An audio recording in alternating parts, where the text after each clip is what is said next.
hailing from a small town in... How is that for an intro? I guess that could work, right? Ooh, coming in a little hot. What is up, everybody? It is the Chasing Waypoints podcast, episode number 18, I think. Man, what a week. What a week, what a week.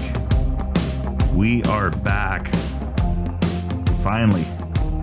Having some time to get in there. Whew.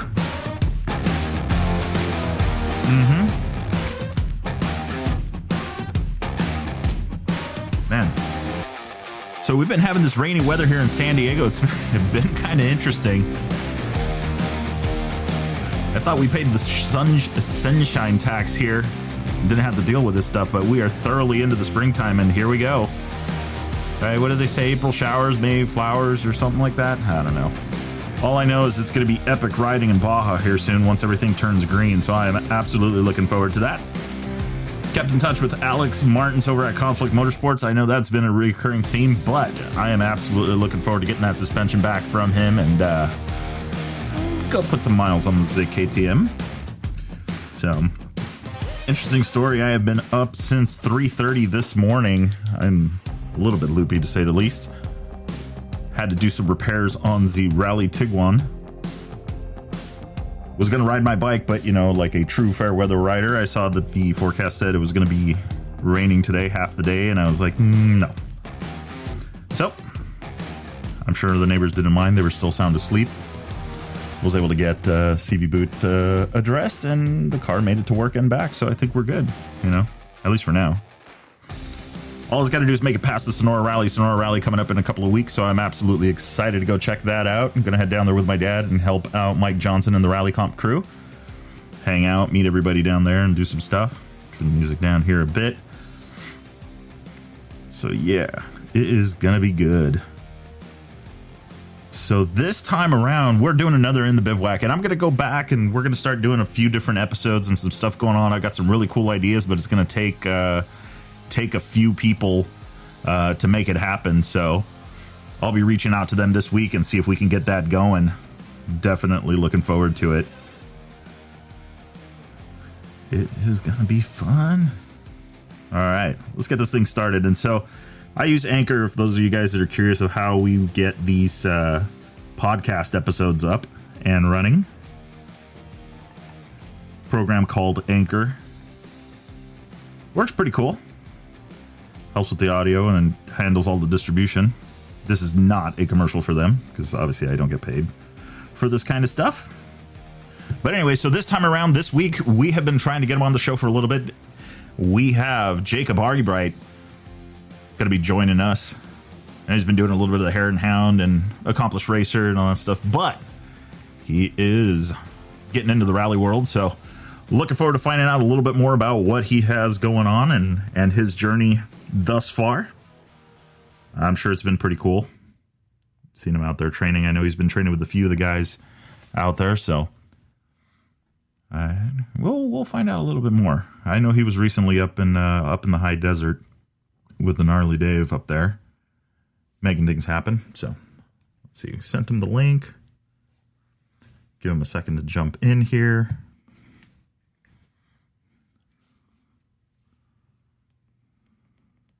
Turn that volume up. So yeah, it has been good. So I got the BMW ready. Almost hit a peacock yesterday in San Diego. Can you imagine that? Backcountry roads. I'm cruising around, putting some miles on the BMW because I hadn't ridden my bike. I'd only been renting it out for a little bit. And then next thing I know, there's a peacock sitting as I come around the corner. Completely crazy. But sounds like we've got somebody on. Jacob, you there? Yes, I am. How's it going? Doing all right, bud. How are you? I'm doing fabulous. Very nice. So, did you race this weekend? What was this past weekend? No. So I raced 2 weekends ago. Oh, okay. It seems like every time I log into Instagram, you're lined up somewhere. Yeah, just trying to stay in shape. I like racing, and I mean, that's what I do. So the more I can, the better. Nice. So you do right now, I see you mostly in the Hare Hound side of things. Yeah. So, I mean, pretty much all of my career, I've just tried to stick to desert races like local District 37. best in the desert, national hare and hound, and pretty much anything out in the West Coast desert. Okay. Up Highland, what is that, Johnson Valley, I think, in that area? I think they have a lot of those. Oh yeah. I mean, I'm in Lake Elsinore, and I grew up, just racing there. I mean, I can tell you pretty much every trail there. You've got names for the bushes? Yeah, pretty much. I've made a lot of trails. Well, so that's always, to me, the hare and hound thing. Like, I get it once everybody breaks away, but to me, the bomb start is the crazy part. Like, yeah.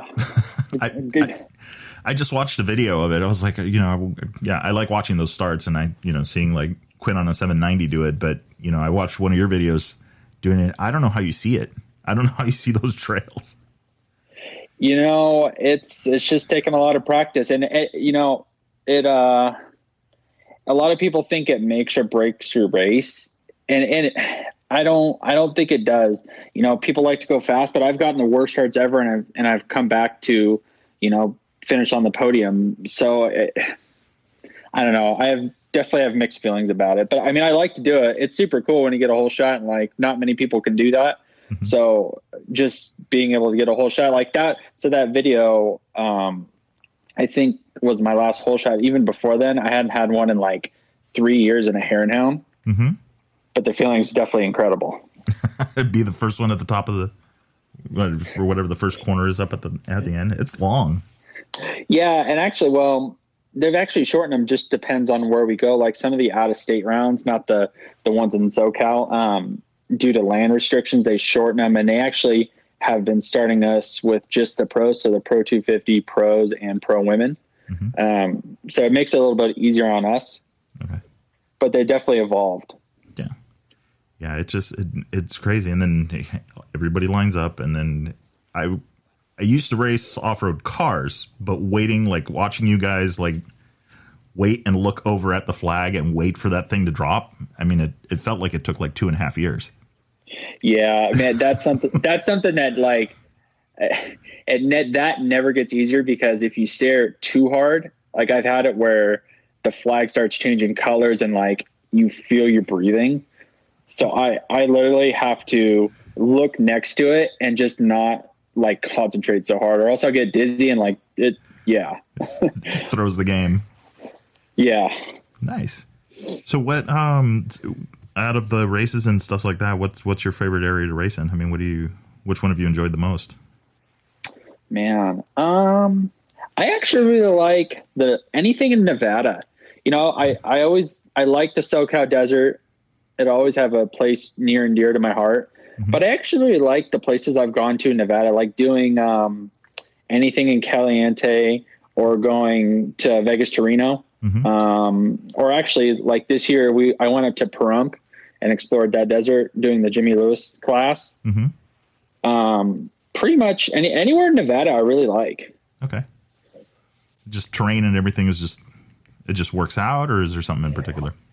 I think it's a lot like the SoCal desert. It's just different. Okay. I think it's not as hammered. A lot of people ride down here. I think less ride up there. And it's got just slightly different mixtures of desert that I'm used to. And I mean, it's rocky and it's weird. I ride rocks so much, like in the SoCal desert, that the rocks up there are different, and that excites me. Okay. It's just gives you some room to breathe. Yeah. Nice. I do feel, though, it seems like in the Vegas to Reno race, I feel like they find every silt bed between Vegas and Reno. Yeah. Yeah. Vegas to Reno is always pretty similar course, and I think, just going over it year after year just kind of, beats it down. But yeah, there's some silt beds there for sure. Never ending silt bed. Yeah. Very fun. So how was the Jimmy Lewis school?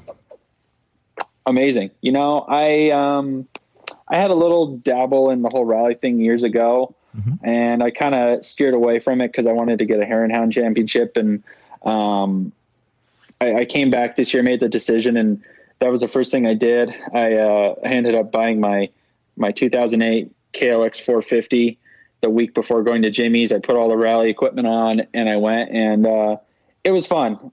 It was definitely made me realize I'm a little fish in a big pond in the rally world. Mm-hmm. But it excites me just because I get to do things. I get to ride in the desert just in a different fashion, and it's cool. Yeah. What was the well, wait, first of all, so you mentioned something.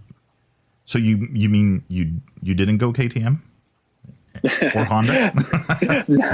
I'm trying not to. Yeah. I've always been a Cowie guy, and like I rode for Factory Husqvarna for 4 years, and I loved it. It was great. Mm-hmm. Yeah. I have no hate towards the Austrian brands. My wife actually works for Kiska, which works with KTM and all the Austrian brands. I just have a near and dear place in my heart for Cowie, and I like it. I grew up racing them. I have a lot of parts, and I know how the bike works. Yeah. And what, so it's interesting to me because I've always seen, Kawasaki is Kawasaki. And I mean, are there anything like now that you had ridden Husqvarna and then riding a Cowie, like any differences, any things that you maybe like better on the Cowie than you do on the Husk, the other way around? I mean, yeah, well, so I think I will say all bikes nowadays are really good. They're just different. I really like the Austrian motor. It's really smooth. The Cowie is a little bit stronger on the bottom and mellows out. The Austrian motor is a little bit easier to ride. Mm-hmm. But I think growing up riding Cowie, I always got used to the aluminum chassis, and so how I compare it is when you ride a Cowie, imagine you're standing on a curb. When you jump off the curb, you use your legs and your knees to absorb the landing. Mm-hmm. Well, if you're on an Austrian bike and you jump off the curb, you don't use your knees. And so you feel that jolt. So I think with the Austrian, you're more precise because you feel it. Mm-hmm. But that also means you feel it through your hands, where the Cowie or an aluminum frame bike like Honda or Cowie, you don't feel it as much. So you have a little less precision, but I think it just makes a smoother ride. Gotcha. That's interesting. Oh yeah, sorry, go ahead. No, I was gonna say, yeah, that's super interesting because we talked about this with Alex from Conflict Motorsports. It seems like, when sometimes you ask people about a bike and no, it's just dialed. It just works. Yeah. they don't really give you any kind of insight into like, this is why it may feel different. So that's interesting.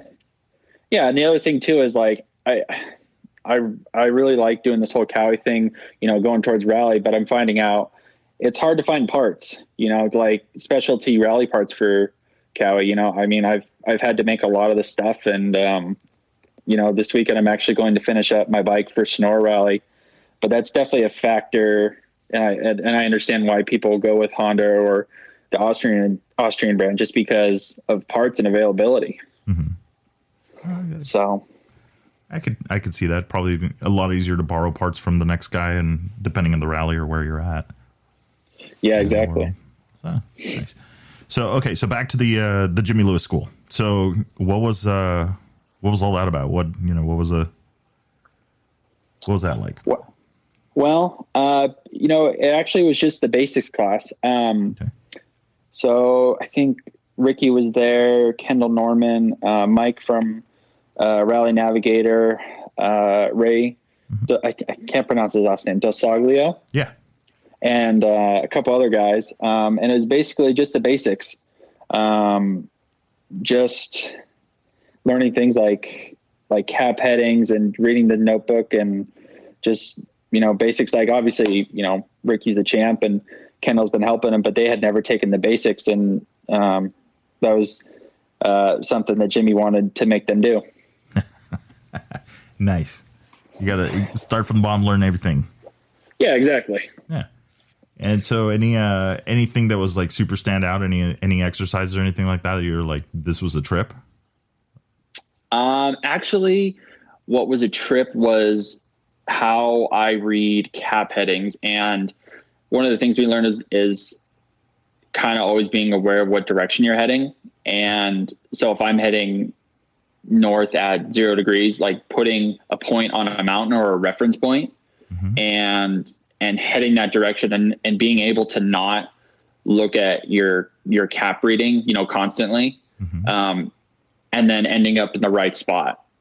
So obviously I'm new. I look up and down a lot. I actually went to Glamis Dunes and I was looking up and down trying to get my cap heading, and I actually did it so much I got seasick.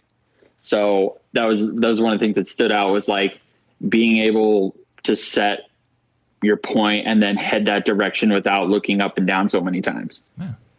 Interesting. And it makes, it makes sense. Yeah. But in practice, it's hard. I mean, it's definitely hard. And actually another thing was the drill where he sets out cones at 100 meters, 200, 300, 400, 500, half a kilometer, and then a full kilometer. And you just go at different speeds, you just recognize visually what, these distances look like. And you feel at different speeds how long it takes. Cause that's another thing. Like if you're looking up and down, if you have to go a kilometer before the next note and you're looking up and down too many times, well, one, you could crash, and two, you're just losing time. So that was another thing that stood out. Interesting. So more of a feeling than actually like a hard number, digital number that's being read out to you. Yeah, exactly. Just trying to gauge that distance. So and what? Go ahead. No, and I was going to say, so I think that aligns a little bit better with what the background, with the racing background, right? You just kind of pick a point, look at the horizon. You don't want to be looking at your front wheel because that's where you're going to end up falling. Yeah, exactly. So what were you going to say? Oh, no. I was going to say exactly. Yeah. So what has kind of been the harder, like, is there anything that's been kind of harder because you're used to racing and doing, things at speed, and to have to back it down to be able to navigate? I mean, I pretty much that point exactly is just backing down. When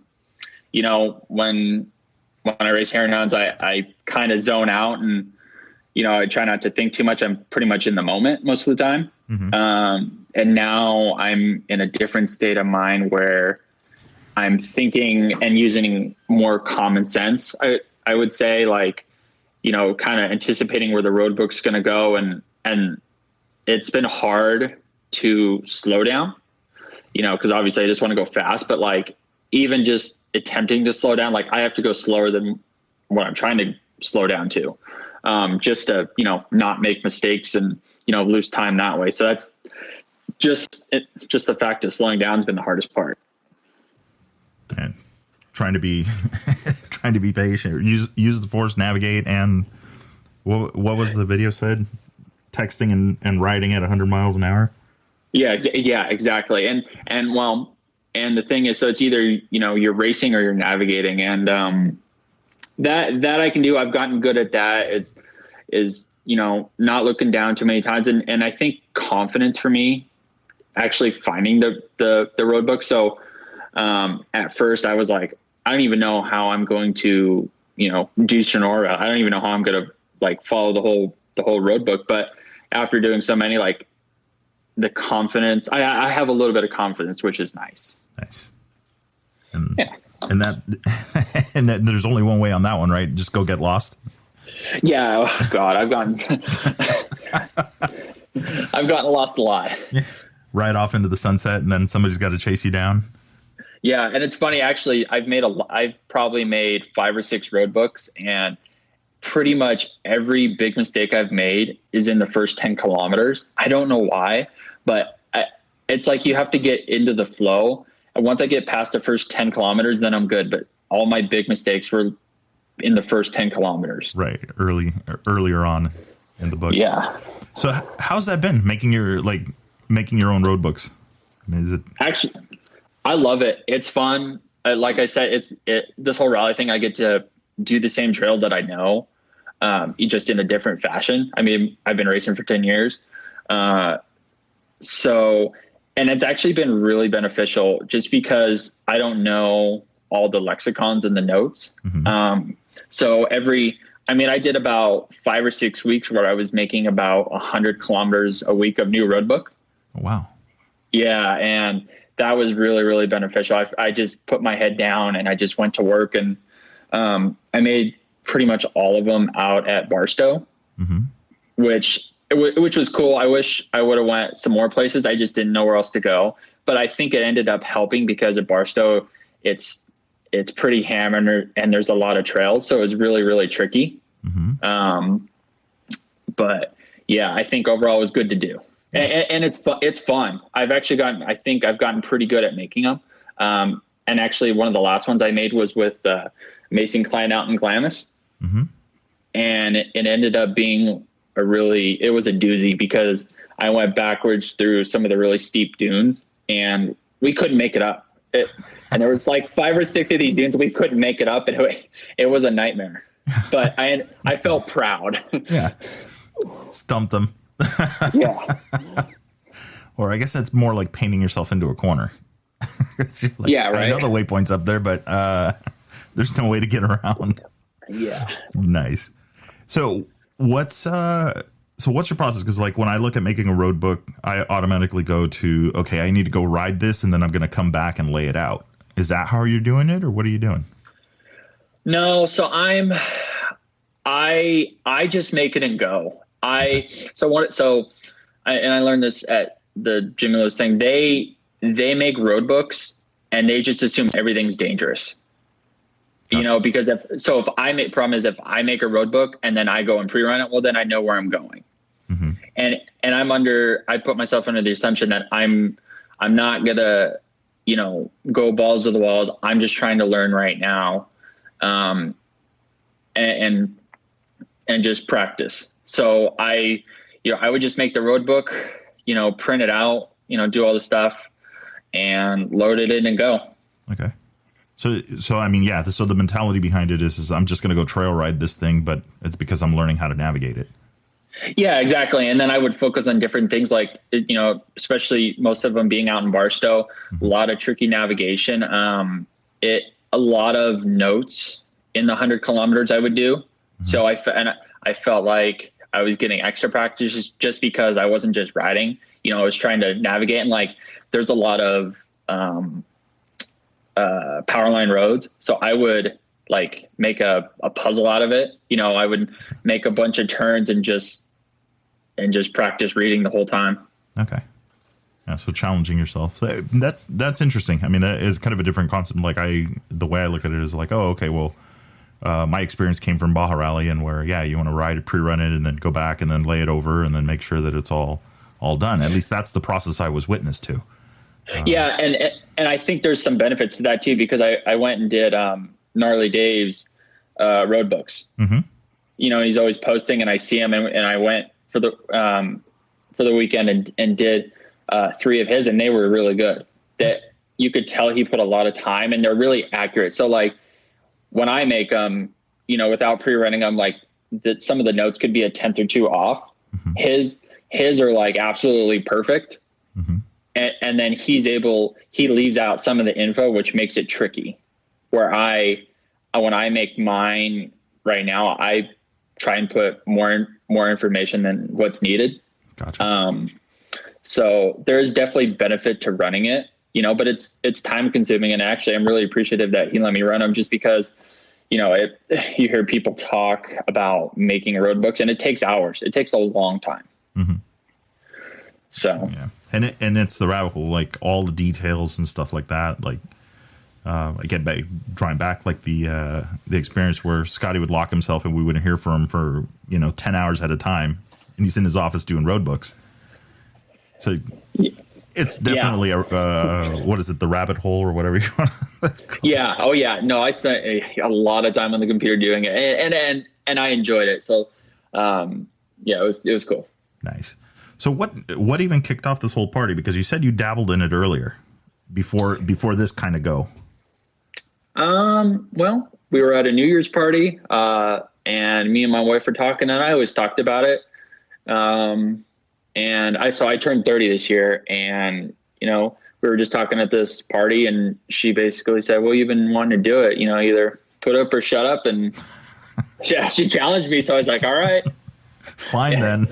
You know, I'm going to do it. Yeah. And, I'm really happy. I changed direction. I felt like I was a little stale in my life and stuff. And it's like put some new excitement for me. Nice.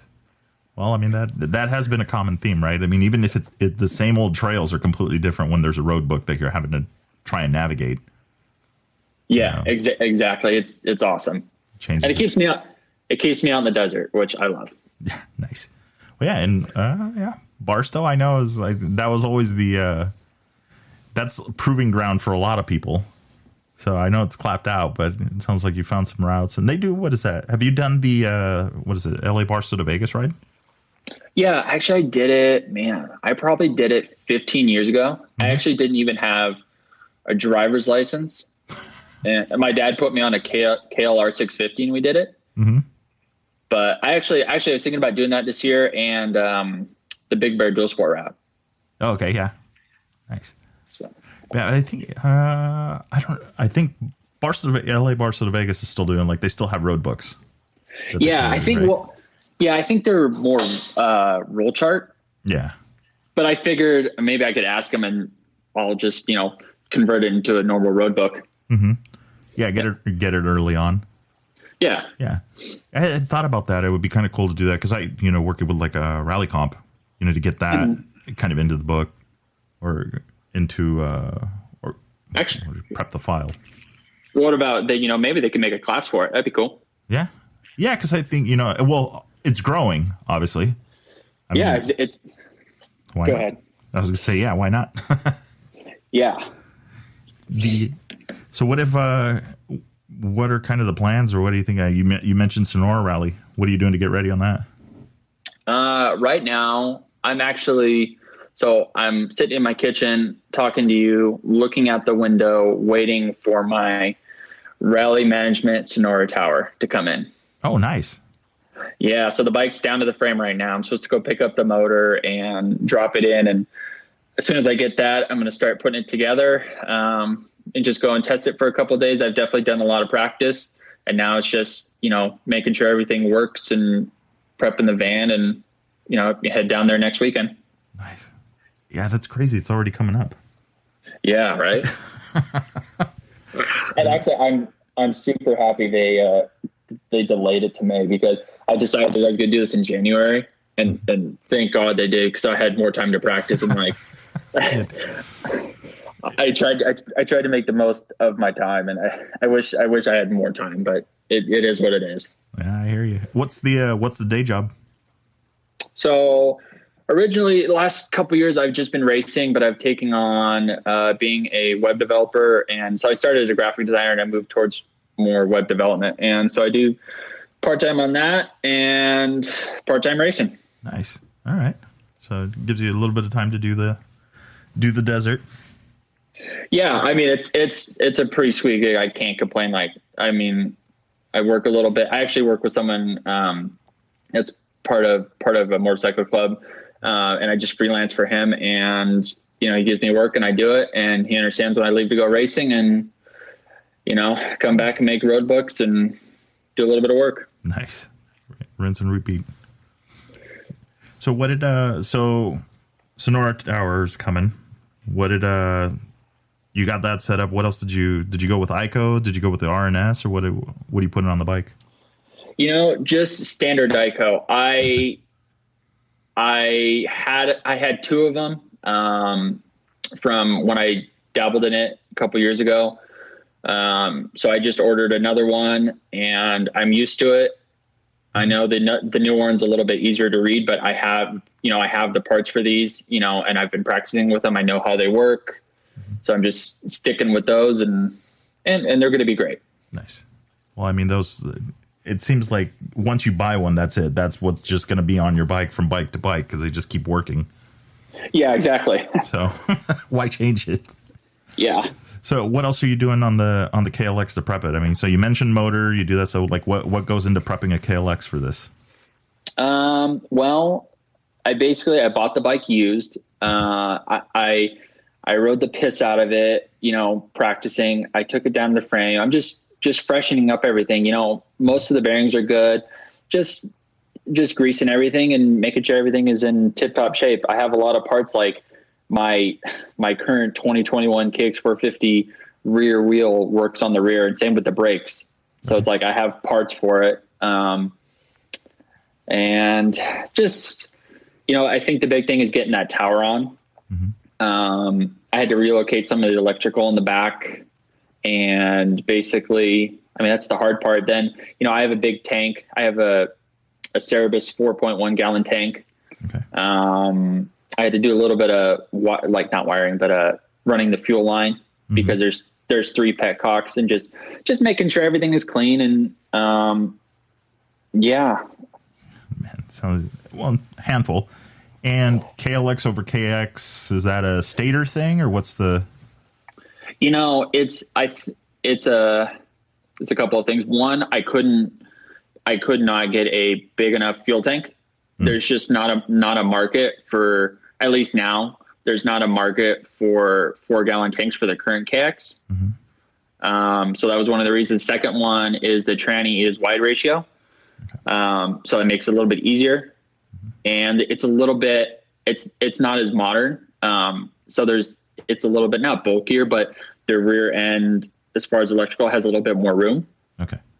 So I can put some stuff in there, and I think a little bit of durability with it because of the wide ratio. Okay. Yeah, but not as strung out. Yeah. And that's one of the things that's cool about why I feel proud to be riding Cowies, because I've done it for so long. We're trying to work on a different fifth gear for my current Cowie. Okay. So that'd be cool. If I can get that in there, and then eventually it'd be cool. I'd like to develop a big fuel tank for it, because I'd like to ride a modern bike just because it's a little bit faster. But it's just cool to, I don't know. I feel like I'm spearheading a little bit of development, for Cowie. Nice. Well, that's it. Do they have? I don't think they had a presence at Dakar. I don't think they've had it. It's all been Yamaha, right? Outside of. Yeah, I don't remember this year. A couple years ago there was, and it was a KLX. And I actually, so it was when I was in, I think the last year was when I was in South America. The team was Team RPM Kawasaki. And I actually Facebook messaged them because I saw they had rear tanks, and I was like, oh my God, I want those. I will pay a premium. Please send them to me. And so I messaged them, and I never heard anything. I think because they probably disbanded when it moved, but I think that was the last time a Cowie was in Dakar. So I'm definitely on it, trying to, scavenge parts and, figure something out. Yeah, figure out which ones they were. I would think I've seen the Safari tank that they have for the back of the Hondas.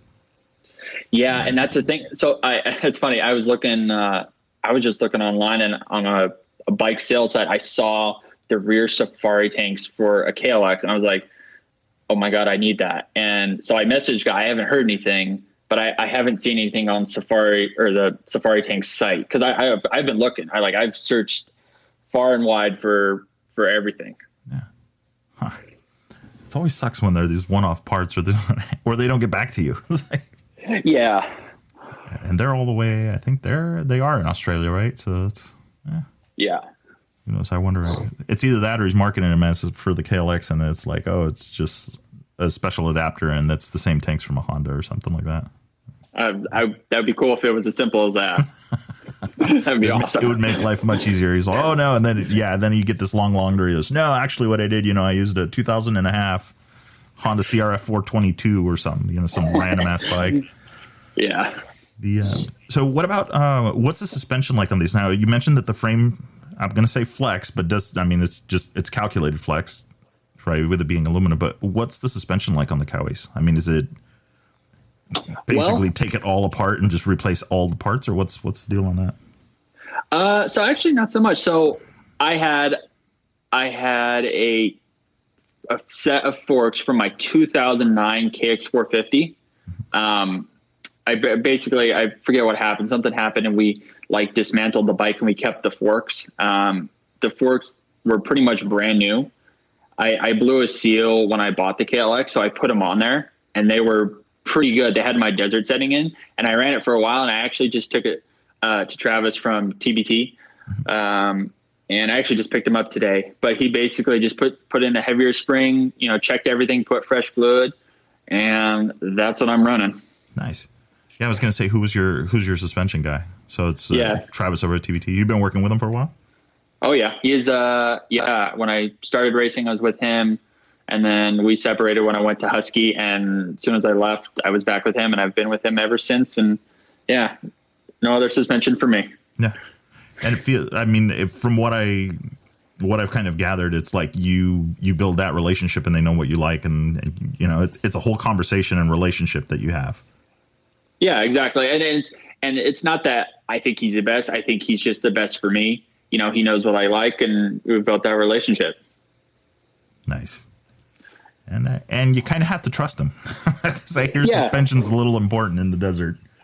Yeah, well, and that's the thing he was asking about. He's like, "What do you want?" I was like, just you make the decision, and I will not be riding at 100% at Sonora just because I can't navigate as fast as I can race. So I think it's a little less important for me. If suspension for me is a little off, I'm fit enough to handle it. It's going to be more just not making the mistakes. Okay. Yeah. Well, you're right off into the sunset. It's going to cost you way more time than you can make up by pinning it. Oh, God, I can't tell you how many times I've done that already. It's part of the learning process, so all you got to do is count on that somebody else did it or does the same thing, right? Well, and I've gotten better at fixing my mistakes. That's the thing, too. Like, I've made a lot of mistakes, but I've gotten better at, catching them quicker. Okay. Before you get too far down the road. Yeah, exactly.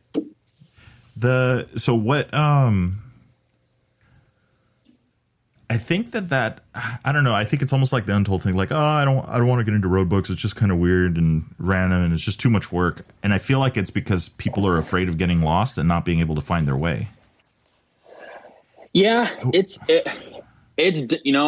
I'll agree. It's daunting. It's daunting for that reason, and a couple others. The people that are close to me, I've talked to about it. Mm-hmm. And now that I understand a little bit of it, it's hard to understand. I think it's, especially with price too, I think the entry barrier is definitely a little higher. Mm-hmm.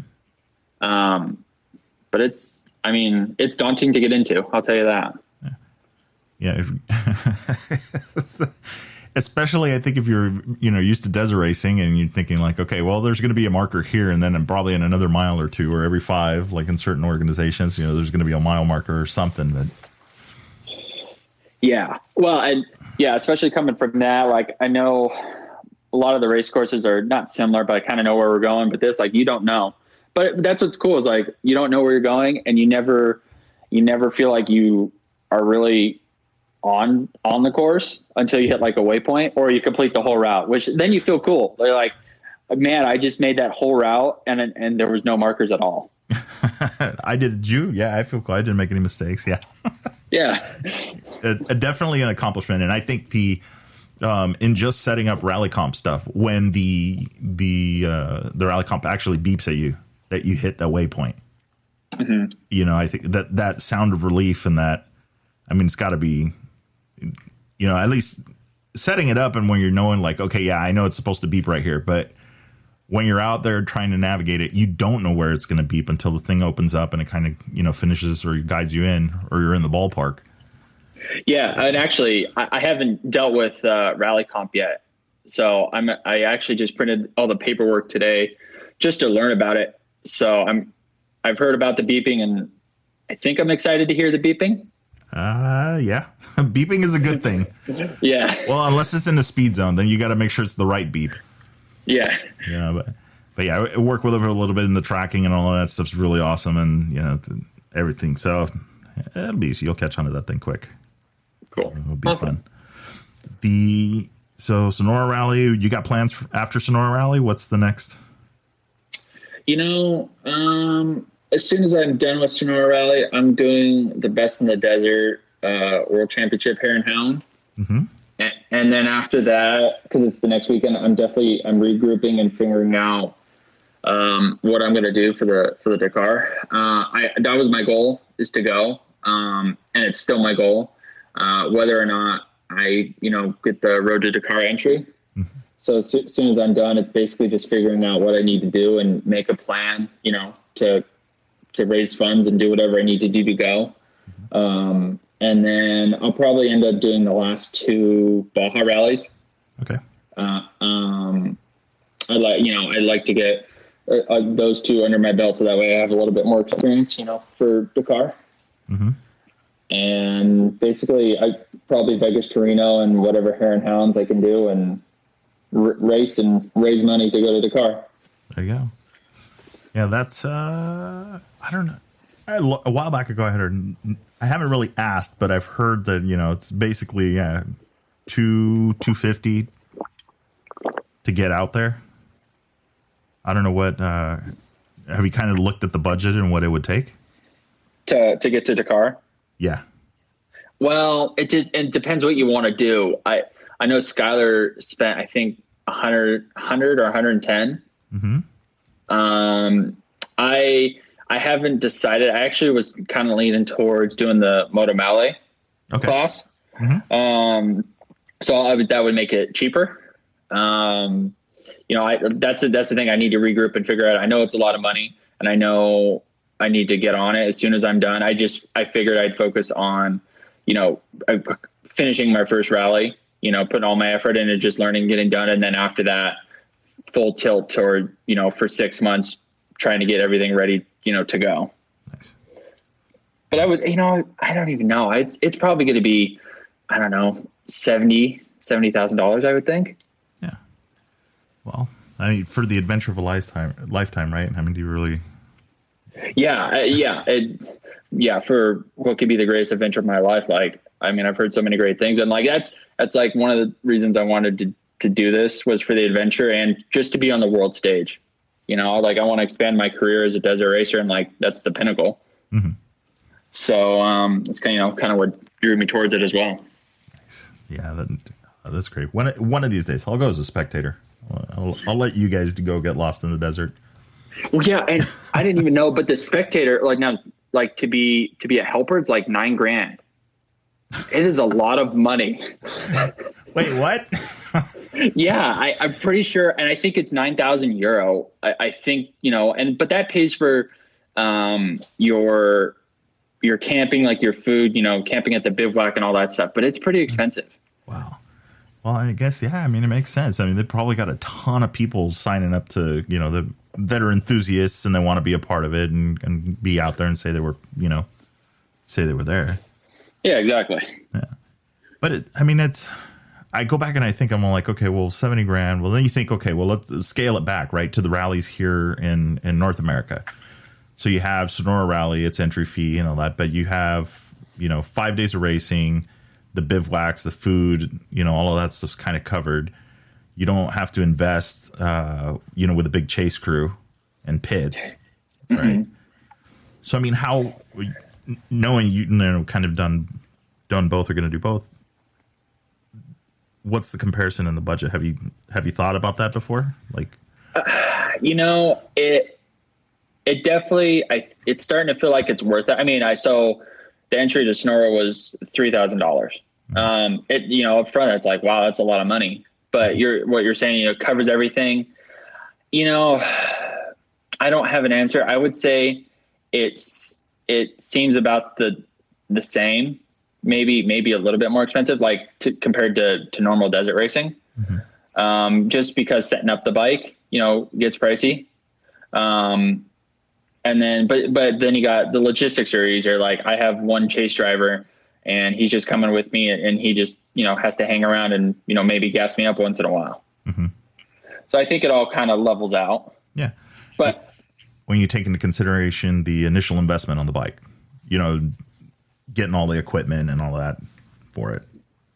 Yeah. And then, once you have all that, then you're good, and, but the other thing is too, this is such an adventure. I think that outweighs the cost for a lot of people. I think, like, I'm figuring out a way to make it work. I put out a video and actually asking for sponsorship, and within 24 hours, I had offers, and someone is Tim Fields from Fields Motorsports is actually paying my entry. Nice. Which I like. I'm super appreciative, and like, figuring out a way to make it work for the adventure. I think that's what makes it worth it. Yeah. Well, and it's, everybody we talked to, right? It's a travel thing, and it's seeing things and seeing places and being able to have these experiences on a different, playing field. Yeah, exactly. And like, I've been to Mexico. I've been to Baja like 3 times in my life. So, and I've never been to mainland. So it's definitely very new. Yeah. Well, you practiced in Glamis. So here, everybody that I've talked to about it in the Sonora Rally, that's what they say is the dunes. Get ready for the dunes. I'm excited. I like the dunes more than going through like tracks. Okay. I think it scared me, but I actually think it's easier just because you go one direction and you just go. Like, you're not looking for stuff. Like, you're just kind of navigating around witch's eyes, and you just go one direction and go. Yeah, I guess that's true. I mean, it's a little, other than going off the wrong side of a witch's eye or whatever, you're not, I guess, as exposed like you are on a trail, rocks and washouts and stuff like that. But, oh man, I just hope I don't get seasick. So like I was saying, I was looking up and down too many times, and I got super seasick. But so that was the first road book. Then the second one, I was fine. But I'm curious to see what test road books they have the day before Sonora, because they usually have them. I might try and sneak off if I can figure something out to go to the dunes and just do like a short road book or something. Yeah, kind of warm up a little bit and get into the game. Yeah. But it makes sense too, because that was another thing you talked about. You want to get into the head of the guys that are doing the road book. Yeah, and that's a big thing too. Like how Gnarly Dave makes road books versus how I make it. I can't even explain, but it's just different, and it makes sense. And I'm starting to find that's a big thing, is really getting into the mind of the map book maker. Like, it's not science, it's more of an art, which is weird to say. Yeah, because there is a standard, but it's also open to the interpreter. I mean, how fast Gnarly Dave rides versus how fast Mason rides versus how fast whoever, if it's Darren or whoever's making the road books for Sonora, it's like 3 different speeds is 3 different dangers, is 3 different things that maybe that's not so important. This is, so that's kind of, and like, what have you, after writing so many road books, are there things that you've changed in your own road books after writing different guys' road books?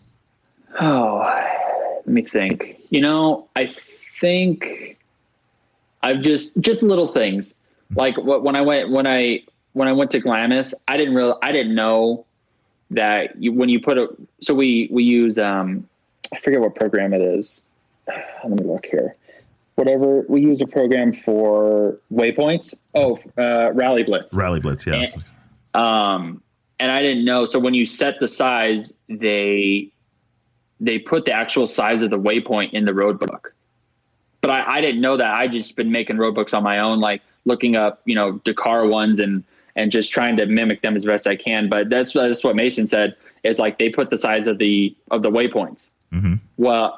Well, just knowing that makes it, a little bit more authentic and better. Yeah, because you get the waypoints, you get the open radius, how soon before the arrow shows up, and then you can adjust the make radius.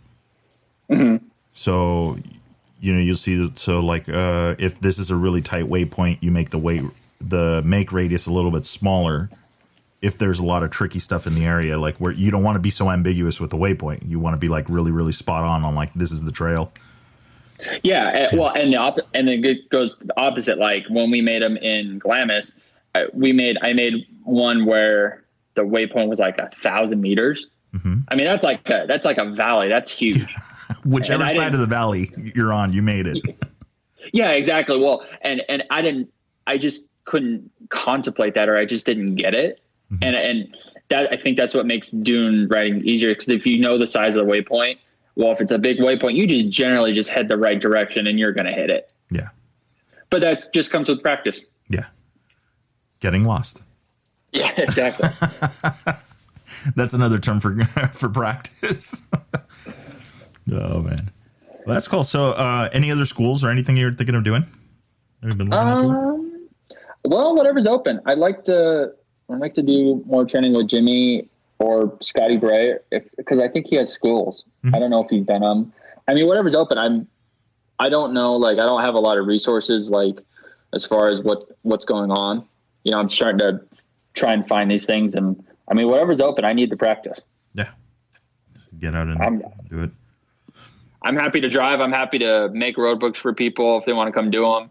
You know, like, I'm open. Nice. Yeah, where are you located?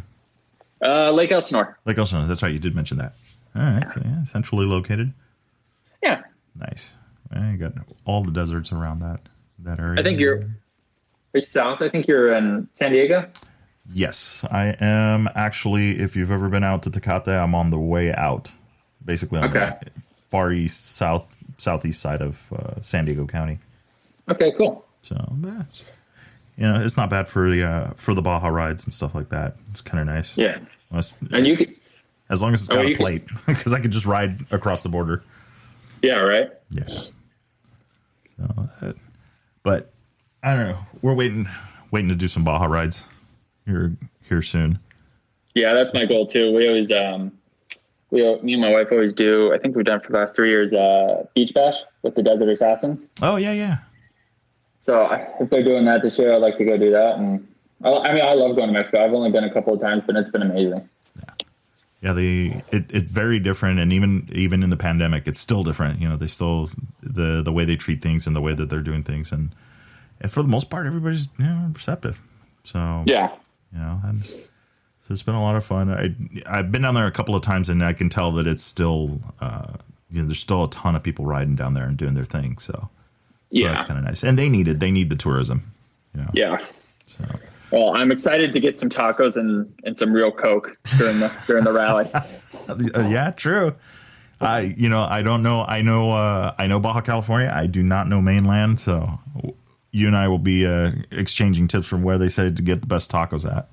Yeah. But I've seen the videos though, and I know that the Sonora Rally does a pretty good job with their catering. Yeah, that's what I hear. Yeah. So looking forward to that. So throw the diet right back out the window. Nice. Well, sweet. Well, I think we'll get going. Oh man, we're already almost in an hour. Yeah, nice. I mean, I like talking about rally. I mean, I listen. I'm sorry if I sound nervous. I do not like doing media stuff, but I was listening to the podcast and I'm like, dude, I'm into rally. Like, let's do it. I like talking about it. Mm-hmm. I've said it gets me excited, and so it's fun and I like learning about it. So I was happy. I'm happy to make this work. I know we've been going back and forth. Yeah, no, and I appreciate it, and it's cool because so the whole goal, and like we talked about it, is the goal is to get more people into rally. Just period. That's just the goal. And in talking to you and finding out like a little bit of the adventure and the things that you've been doing and how you've been warming up to it. I mean, it's like, see, it can be done. Yeah.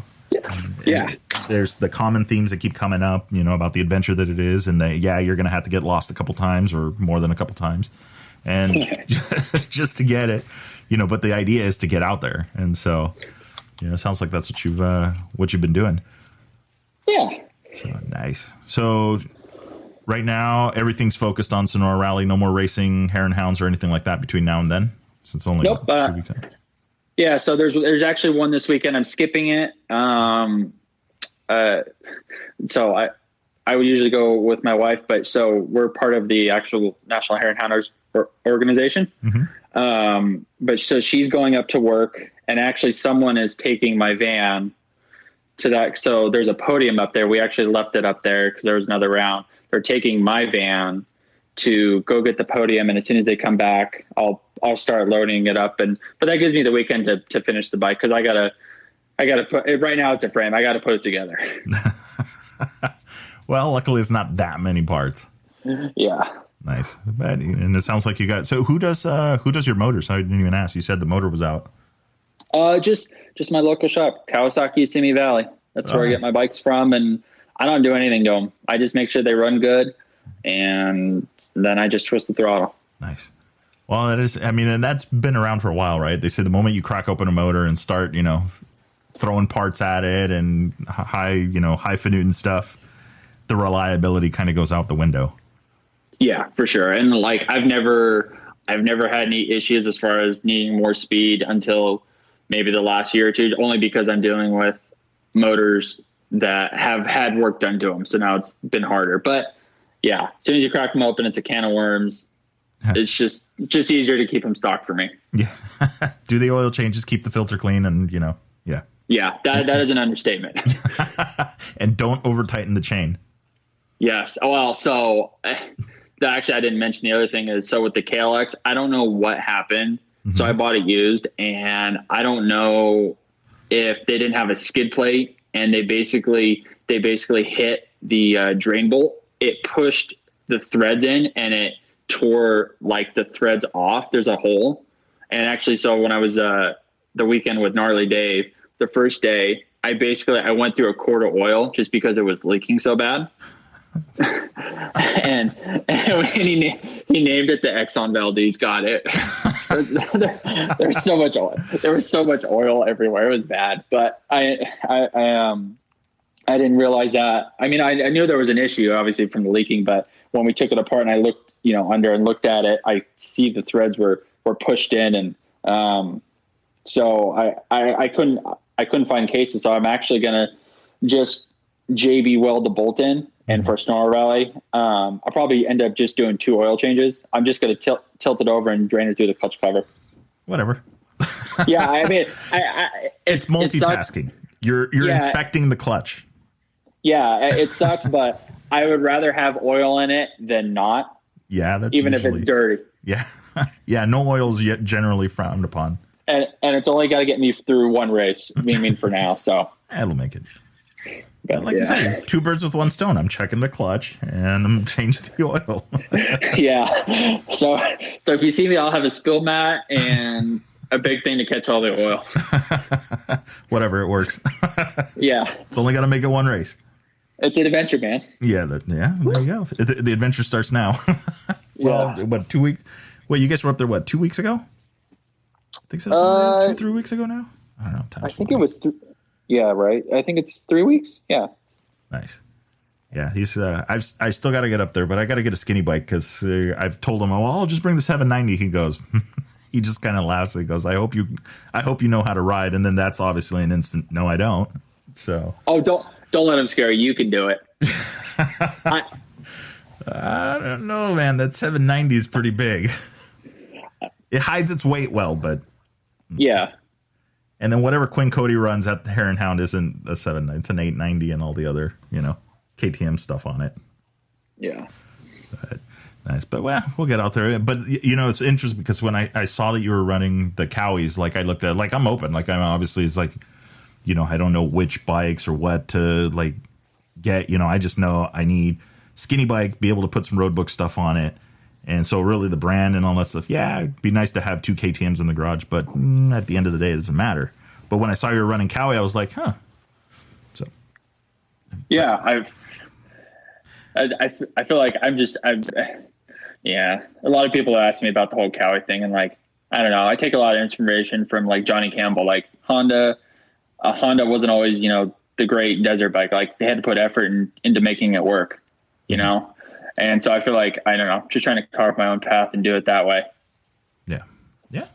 And I mean, like you said, it's, if you know the bike and you've been racing them for such a long time, then when it's, basically when something goes wrong in the desert, the bike like the back of your hand. You're not having to figure things out while you're trying to fix them. Yep, exactly. Yeah. So important. Yeah. Spares, but whatever. But I mean, if you know the bike that well, exactly like, okay, this may be a pain point. This might be hard to find or whatever, Yeah. So, very nice, very nice. Well, it sounds like I'm going to see you in a couple weeks down at. Oh yeah, that's right. Sonora Cool, Rally. awesome. Yeah, so I'll be there look with. Look forward to meeting you. Yeah, absolutely. I'll be there helping rally comp, and so that should be some fun. So get to see this whole thing. Yeah, I'm excited. Yeah, it's gonna be fun. I don't know how many entries he's got, but it doesn't matter. I think it's gonna be fun anyway. Yeah, I mean, I think they usually where they have less than 100. Yeah, I think that. Yeah, I think like 65 to 80 is like their like sweet spot. I don't know if he caps it or what he does with it, but it's just when we're there, like how they do the Parc Ferme and they lock up all the bikes and all of that stuff. Like it's a pretty big crowd. So I didn't even know they lock up the bikes. Yeah, the last couple of years that the 1 year that I've been there physically, yeah, they have a Parc Ferme at the end of registration and all that stuff. You got to have the bike or vehicle to the area by a certain time, and then it stays there. And they've got security guards and all of that stuff, floating around. Like I was there with, I was there with Mike and we were setting stuff up. Yeah. No, for sure. Like I was there with Mike the year before last, and that was the whole thing. Like we needed to do some stuff with the rally comp, and yeah, the security guards are like right there. Like, who are you guys? What are you guys doing? It's like, so I was like, all right, cool. And the people are really different than Baja. There is a difference, so, which is nice, Yeah. So I'm looking forward to it. So sweet. Well, I appreciate you taking the time. I know it's Monday night, so I'll let you get back to it. All good. Well, I appreciate you taking the time to chat with me. It's been fun, and I look forward to meeting you, and maybe we'll do another one after. Yeah, for sure. No, totally. Yeah, I want to do definitely do some like recap stuff, and I'm still trying to figure out. I might even take my stuff and do something down there for one of the nights when not everybody's busy. I think it'd be kind of cool. Do it. I think you should. And it's actually, so like I said, I was listening to it, just trying to your podcast, trying to figure out all the information I can. And I listened to the Darren one and I learned some good things. So thanks for putting it out. Yeah, no, that was awesome. Like when I called him, I was like, oh, I'm going to get canned on this one quick. Like he's not, because it's literally almost the rally. So, busy and go time, but that he took the time was super cool. And then, yeah, I definitely learned something. The history and all that stuff. So absolutely. Well, sweet. All right, Jacob. Well, I appreciate it. We will see you down there, and we'll talk to you later. Sounds good. Talk to you later. I did. Thanks. Bye. Say bye. All right. So that was Jacob Argubright, Cowie spearheading rally rider extraordinaire. So no, this is going to be pretty cool. Like he mentioned the idea of running a Kawasaki, a bike that's not, obviously is not as popular for this type of racing. You see Cowies still doing like a lot of the desert racing, stuff like that. Like the bike is set up to run and be able to do that. I mean, they are very, very capable bikes. You just don't see them in the rally world.